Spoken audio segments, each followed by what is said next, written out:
పార్వతీదేవి శివుణ్ణే మింగేసింది అని మీకు తెలుసా? ఒకానొకప్పుడు కైలాసంలో శివపార్వతులు నివసించేవారు. ఒకరోజు పార్వతీదేవికి విపరీతమైన ఆకలివేసి శివుడి దగ్గరకు వెళ్లి తినడానికి ఏమైనా కావాలి అని అడిగింది. పరధ్యానంగా ఉన్న శివుడు పార్వతీదేవి మాటలు పట్టించుకోకుండా తన పనిలో నిమగ్నమై ఉండటంతో పార్వతీదేవి తన చేతికి దొరికిన ప్రతి దాన్ని తినడం మొదలుపెట్టింది. కాని ఆకలి తీరలేదు.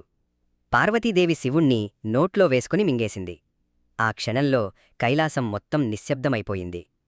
కొంతసేపటికి పార్వతీదేవికి ఆకలి చల్లారిపోయి ప్రశాంతంగా తన చేతులు చూసుకుంది.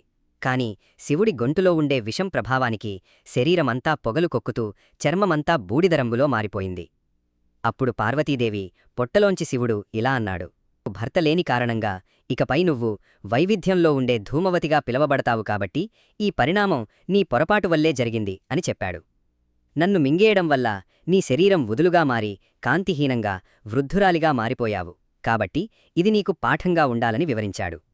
ఆ మాటలు విన్న పార్వతీదేవి ఒక్కసారిగా తన తప్పు తెలుసుకుని శివుణ్ణి బయటకు విడిచిపెట్టింది. శివుడు బయటకు వచ్చిన వెంటనే పార్వతీదేవి శరీరం మళ్లీ పూర్వపు కాంతితో వెలిగిపోతుందని స్పష్టంగా తెలిసింది. ఆ దృశ్యం చూసిన శివుడు మందహాసం చేశాడు.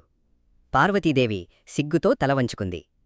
నా భర్తను మింగేశాను, నా తప్పు క్షమించు అని పార్వతీదేవి బాధగా చెప్పింది. శివుడు కొంచెం ఆలోచించాడు. అప్పుడు ఒక గొప్ప సత్యం స్ఫురించింది. ఆకలి అనేది మాయ. అది మనిషిని తన స్వజ్ఞానాన్ని మరిపించేటట్లు చేస్తుంది. కాబట్టి ఎల్లప్పుడూ మనస్సు నిగ్రహంతో ఉండాలని శివుడన్నాడు. అంటే ఈ కారణంగానే పార్వతీదేవి ధూమవతి అనే పేరుతో కొలవబడుతుందని వివరించాడు. ఆ అద్భుతమైన కథ విన్న భక్తుల కళ్ళు ఆశ్చర్యంతో మెరిశాయి. అందుకే నేటికి ధూమవతీదేవి పేరు వెనుక ఈ అద్భుతమైన కథ భక్తులకు స్ఫూర్తిగా నిలుస్తుంది. ఫ్రెండ్స్, ఈ కథ నచ్చితే ఓం నమః శివాయ అని కామెంట్ చేసి ఇతిహాస సంచారి ఛానల్కు సబ్స్క్రైబ్ చేయండి.